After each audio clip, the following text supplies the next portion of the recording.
नमस्कार, मैं हूं आपके साथ नम्रता शर्मा। साल 2020 एक के बाद एक झटके दे रहा है। कई ऐसी हस्तियां हैं जो हमको इसी साल छोड़कर जा चुकी हैं और अब लीजिए इस फहरिस्त में एक और नाम शामिल हो गया है। हिंदी के प्रसिद्ध कवि मंगलेश डबराल का बुधवार शाम को निधन हो गया। बताया जा रहा है कि नवंबर के पहले हफ्ते में वो कोरोना से संक्रमित पाए गए थे। उसके बाद उन्हें निमोनिया हो गया था, जिसके बाद गाजियाबाद के एक अस्पताल में उनको भर्ती कराया गया था। उनकी सेहत में सुधार नहीं हो रहा था, जिस वजह से उनको दिल्ली के एम्स लाया गया था और कल उनको वेंटिलेटर पर शिफ्ट किया गया था। और लेकिन अब डॉक्टर्स पूरी कोशिश कर रहे थे कि उनकी हालत में सुधार किया जा सके, लेकिन ऐसा नहीं हो पाया और आखिरकार एम्स में ही मंगलेश डबराल ने आखिरी सांसें ली और उनका निधन हो गया। बता दें आपको इस दुखद खबर की जानकारी मंगलेश के दोस्त और फेमस कवि असद जैदी ने फेसबुक पोस्ट के जरिए साझा की। उन्होंने बताया कि ऑक्सीजन मंगलेश के बॉडी पार्ट्स तक नहीं पहुंच पा रहा था, यही वजह है कि उनका निधन हो गया। वैसे जो मुख्य वजह निकलकर सामने आई है उनके निधन की, वो दिल का दौरा बताई जा रही है। बता दें आपको साहित्य अकादमी से पुरस्कृत थे मंगलेश डबराल और काफी वक्त से बीमार चल रहे थे। हालांकि कुछ दिन पहले ही कुछ एक ऐसी उनकी सेहत में सुधार हुआ था जो कि पॉजिटिव साइंस डॉक्टर को दे रहा था और डॉक्टर्स का ये मानना था कि जल्द ही वो ठीक हो जाएंगे और अपने घर चले जाएंगे, लेकिन ऐसा नहीं हो सका।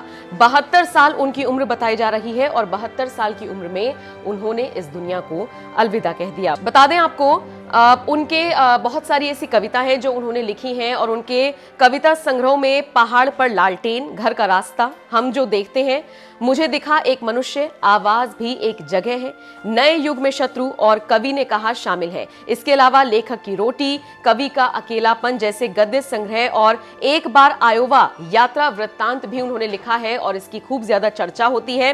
और उनकी जो कविताएं थी उसमें आप ये समझ लीजिए हर एक फ्लेवर नजर आता है, तीखी और मीठी दोनों ही जो रिएक्शंस होते हैं, जो प्रतिक्रियाएं होती हैं, वो उनकी कविताओं में नजर आता है और उनकी कविता में इस चीज का भंडार देखने को मिलता है।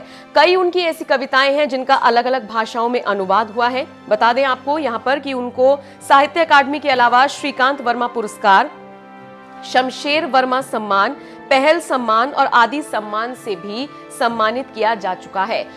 मंगलेश डबराल के निधन पर उत्तराखंड के सीएम त्रिवेंद्र सिंह रावत ने भी शोक व्यक्त किया है। उन्होंने एक पोस्ट साझा करके अपनी जो श्रद्धांजलि है वो उनको अर्पित की है और साथ ही साथ उन्होंने ये भी बताया है कि न सिर्फ साहित्य जगत में बल्कि पूरे देश में उनका जाना एक बड़ी क्षति है। बहरहाल अब साल का अंत होने वाला है और अब यही हर कोई दुआ कर रहा है कि किसी भी तरह की कैसी भी कोई बुरी खबर नया साल ना लेकर आए।